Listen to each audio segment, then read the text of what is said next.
पहिली झलक तुम्ही सगळ्यांनी पाहिली का?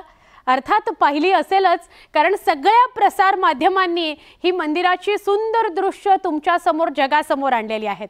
भव्य मंदिर आणि सुबक कलाकृती पाहून सगळेच आनंदून गेलेले आहेत। याविषयीचाच एक रिपोर्ट आपण बघणार आहोत।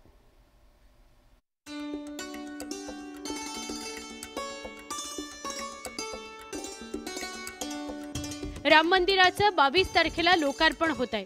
त्याआधी राम मंदिराची ही पहिली झलक पाहून देशभरातील भाविकांना एका प्रकारे अयोध्येचं दर्शन घेता आलं। एकापेक्षा एक सुंदर कलाकृती राम मंदिराच्या भिंतीवर साकारण्यात आली आहे। 2.5 एकरावर राम मंदिराचं बांधकाम करण्यात आलंय। हे मंदिर 3 मजली आहे आणि त्याची उंची 162 फूट इतकी आहे। मंदिर परिसरात राम मंदिराबरोबरच आणखी 6 मंदिरांचं निर्माण करण्यात आलंय। मंदिराचं मुख्य प्रवेशद्वार हे सिंहद्वार असून राम मंदिरात एकूण 392 खांब आहेत।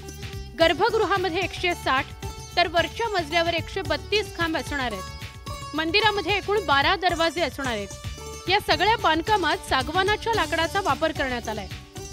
इसकी स्ट्रेंथ दी गई है, फिर पत्थर पूरा काम में लिया गया है। इसमें भी कोई लोहा स्टील ये सब की यूटिलिटी नहीं है, तो वो सब इंटरलॉकिंग सिस्टम पे ही पूरा निर्भर है। परकोटा भी मेन मंदिर की तरह उनके डायगोनल होल करके उसके अंदर पिन डाल के मेल फीमेल कॉन्सेप्ट पे जितने भी ब्लॉक्स हैं एक दूसरे से जुड़े हुए, तो वो जुड़े होने की वजह से अपने आप में वो ग्रेनाइट की पहाड़ बन गई in the shape you want to. मंदिर संकुलाच्या परिसरातला 70% परिसर हा पूर्णपणे हरित असणार आहे। रोजच्या वापराकरता लागणारे पाणी तसंच सांडपाण्याचा निचरा करण्याच्या दृष्टीने एकूण 3 विशेष प्रकल्प याच संकुल परिसरात असणार आहेत। त्यामुळे हा परिसर पाण्याच्या सुविधांनी परिपूर्ण असणार आहे।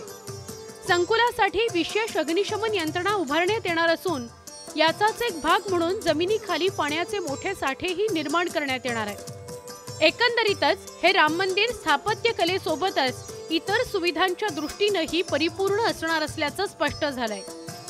Bureau report, news 18 Lokmat.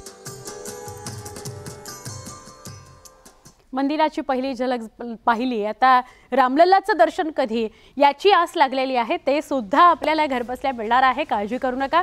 हे सगळे रिपोर्ट्स असतात न्यूज 18 लोकमतचे, ते सगळे आम्ही आमच्या वेबसाईटवर सोशल मीडियावर टाकत असतो। तुम्ही ते बघता, तुम्हाला ते आवडतात, त्याच्या प्रतिक्रिया सुद्धा तुम्ही आमच्यापर्यंत पोहोचवता, त्याबद्दल मनापासून आभार।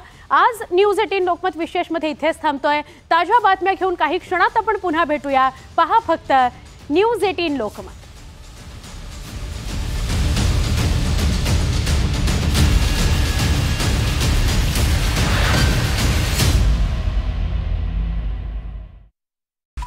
घरी पाहुणे येणार आहेत।